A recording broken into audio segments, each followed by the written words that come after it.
It should go without saying that I am a Tomiki Aikido appreciator. If you've watched my stuff, you've almost certainly seen me use footage from the style in the background of my videos. I'd even go as far as to say my two favorite Aikido YouTube channels are of Tomiki stock. Beyond this, I've brushed shoulders with plenty of Tomiki guys over the years, despite never really formally taking a class outside of, if it can even really be counted, a seminar here and there. I'm telling you all this because I genuinely do think that most of the truly innovative Aikido stuff comes out of this style. Not all, but most. I give you this disclaimer because I want to stress that this video comes from a place of affection, not antagonism. I have 6 major criticisms of the style, and at the end I'll speculate a bit about the state of things, and throughout I'm going to sprinkle in what I'd personally change. So, without dawdling around anymore, let me hop to it. Criticism number 1. And I'm just going to be blunt about it. I think the presence of the knife in sparring is dumb. Mostly because it's not a knife at all, it's just a prop. One person gets armed with it and they can only do a thrusting stab off the lead hand. No cuts, no reverse grips, no slashes, no grab and stabs, and no changing hands. In essence, it is a karate point sparring jab, and that's it. In my opinion, this is easily the most egregious flaw in the Tomiki competitive format. It seems to implicitly make the statement that Aikido is for weapons defense, but then restricts well over 90 or perhaps even 95% of what makes a knife truly dangerous. Now, personally, I disagree with the notion that Aikido is for weapons defense, but to steelman Tomiki Aikido a bit here, I can't recall anywhere in the official literature offhand that presents that idea either. It's just baked into the sparring system for some reason. And yes, I'm aware there is a format in which both parties are unarmed, no weapons involved at all, but it doesn't appear to be the most popular format, even though it's just all around better, from where I sit at least. I'm going to return to the limitations on the knife at the end of the video, but I'll leave this point with this. If you want that to be a feature of sparring, if you want the knife, fine, but then the knife has to be a knife and function as such. Otherwise, it really is just a prop and a gimmick meant to aesthetically disguise an unnatural behavior. You could pretty much just as easily have one side only be allowed to do a lead jab, and the format would be virtually unchanged. That's just not a good look for anyone who has a discerning eye. Speaking of unnatural behaviors, my second criticism is the range limitations. For those outside the know, Tomiki Aikido has rules that essentially make the wrist, elbow, and tricep the primary legal grips. This is silly in my view, and it's silly in the same way judo banning leg grabs is silly. Or another example, silly that in BJJ, the person who is standing is for some reason obligated to deal with the person who just sits down. The problem with all these cases is that they prop up an unnatural grappling behavior. If you grapple with a child who has no martial arts experience, they will almost certainly eventually try to grab a leg, and there is no martial incentive outside the mandate of competitive rules to walk directly into somebody's guard. You would not do that if you had any inkling that the other person is that good on the ground. It makes the judo equivalent would be walking right into somebody's preferred grips. It's just not a good rule. I'll stand by that. I know it's not a BJJ video, but I just go back to that argument. It should be up to the guard pooler to entangle the person standing and force them to play their game. There is no reason the person who is standing should have to walk directly into where the person wants them to go. That's a weird rule. It's an unnatural, tactically backwards behavior. You would not see that out in the wild. And of course, in a similar vein, no grappler is going to snag your elbows and think, yeah, I'm just going to hang out here for the next 2 minutes and try to make something happen. I'm not suggesting that those kinds of grips never occur, they definitely do, but even a day one grappler is going to intuitively understand that those are relatively weak grips compared to, say, a collar tie, an underhook, an overhook, or like a lat hook. Usually, a wrist or elbow control is paired with a stronger primary grip that a grappler is constantly going to be trying to progress towards. Now, look, I understand that there's no such thing as a perfect rule set, and these kinds of idiosyncrasies are a bit par for the course when it comes to developing a competitive format.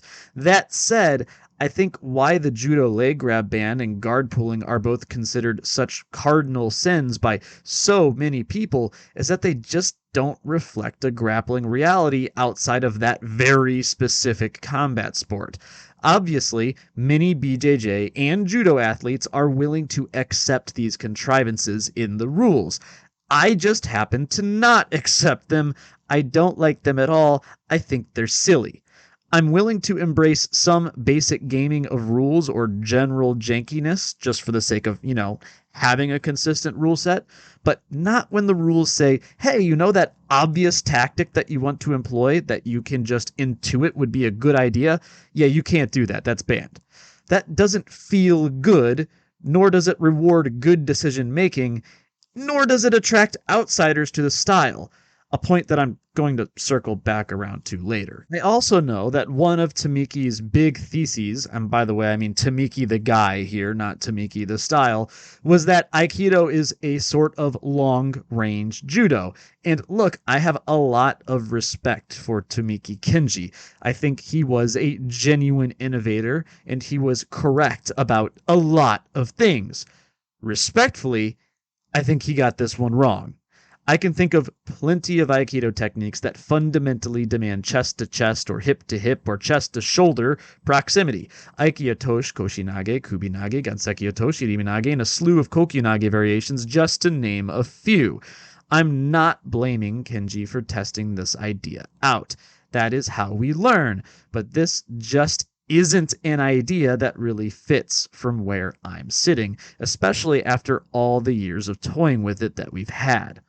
All of this is to say, if you want to keep judo techniques banned, fine, I guess. I still think minor foot sweeps and sutemiwaza should be allowed, but fine, I'm willing to give that up. Like I said, I can accept certain contrivances, but there shouldn't be any range limitation on grips. My opinion is that a complete Aikido must have answers for things like collar ties, underhooks, and all those common positions that any other grappling discipline is going to preach. I don't think we do any favors for the art by superficially ignoring the most common intuitive grips in all of grappling. Which leads me smoothly into critique number 3. Y'all wear a gi, y'all should be able to do gi grips. Again, this is just one of those weird rules that bans what is natural. A gi is functionally a gripping apparatus. The lapel and belt are literally ropes either tied around you or sewn into the garment itself. I've always found it so bizarre that Tomiki Aikido wants to basically be a no-gi art while also wearing a gi.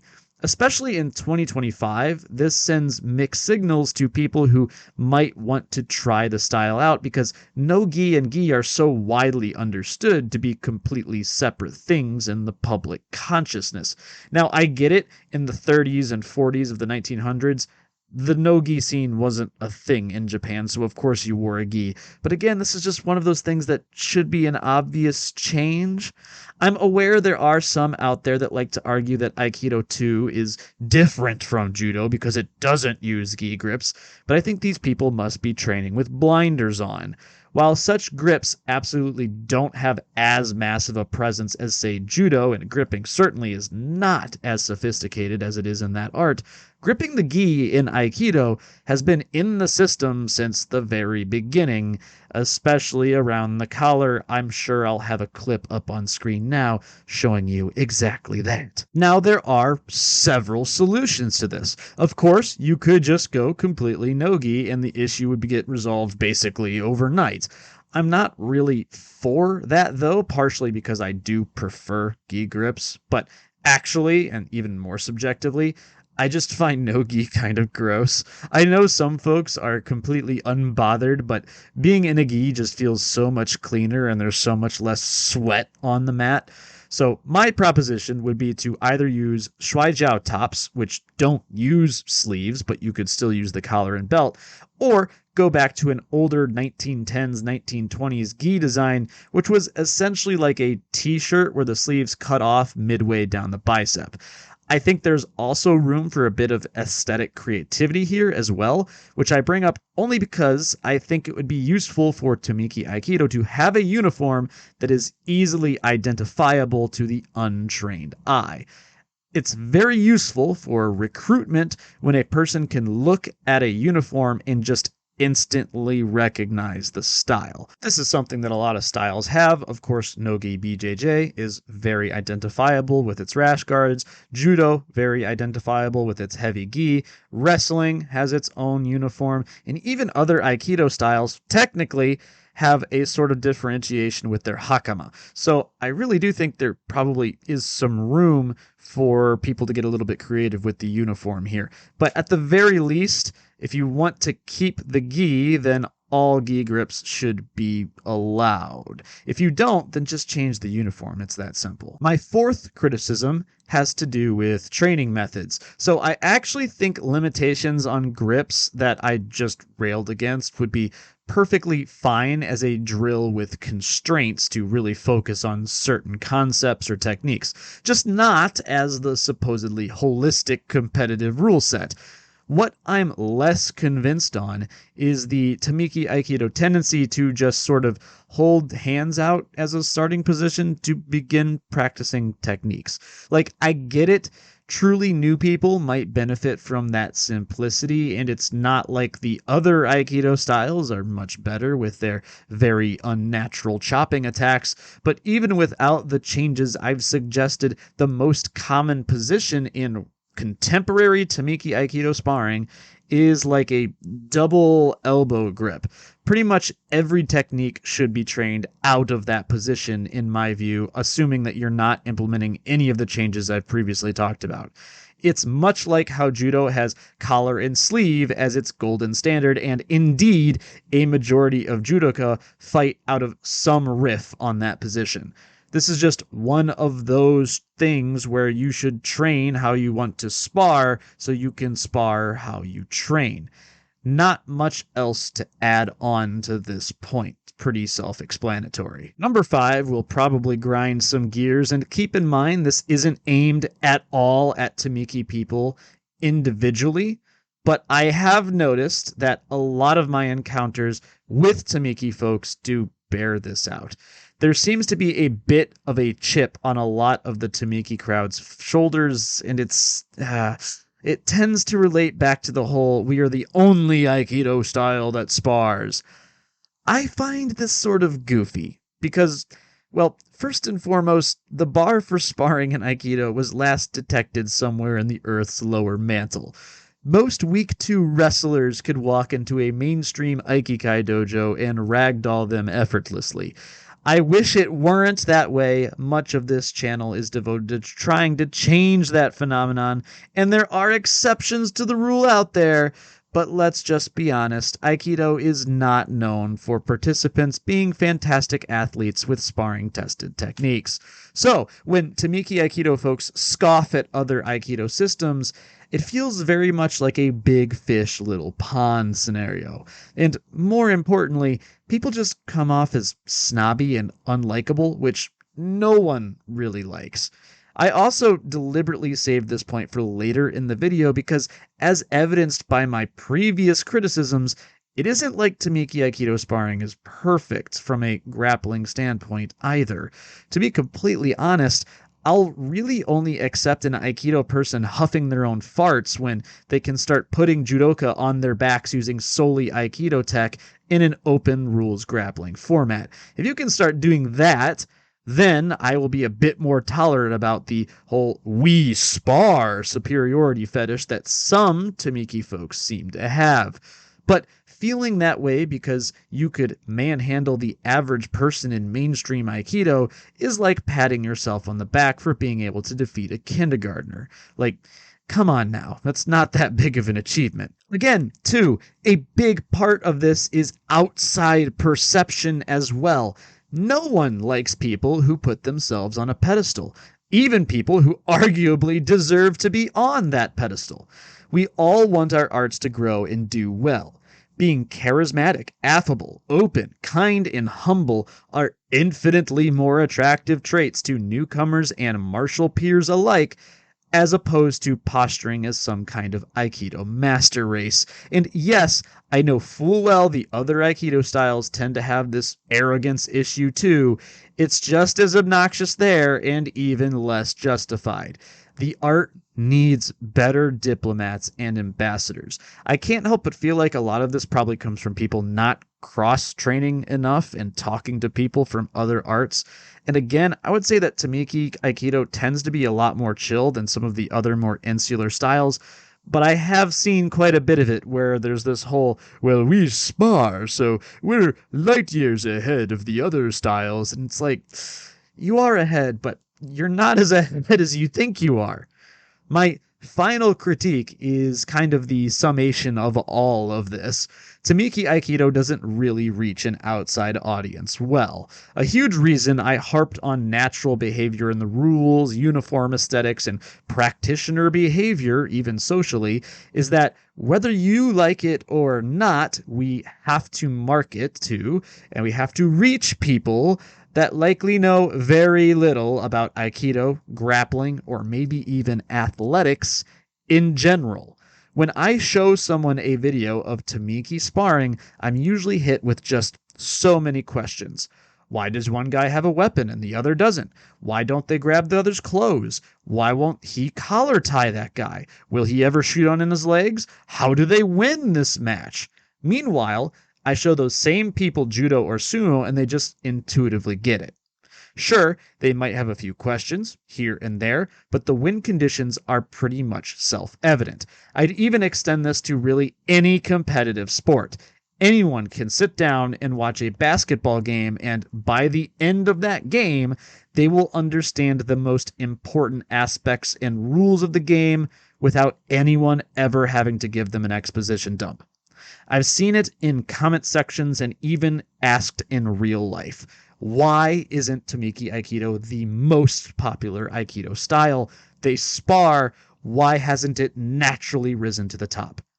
Obviously, the real answer to that is complex and multifaceted. We'd have to talk about reach and money and organizations and resources and all this, but I do think the primary reason is pretty straightforward. When people who know nothing about the system watch their very first match, it is hard to tell what is even happening or why. I understand what the rules are aiming for. I get it. I know what they're trying to do. But I really believe they are far too clunky and unintuitive. They prop up too much unnatural behavior.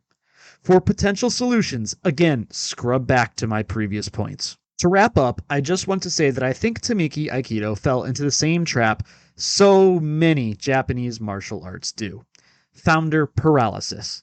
It seems to me like the life cycle of a Japanese martial art is that one gets founded and will have 1 to 3 generations of students that is crazy productive and genuinely innovative.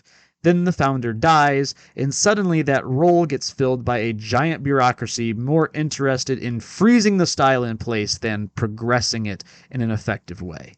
Change can still happen, but it often has to be bureaucratically approved, and it tends to not be all that well received.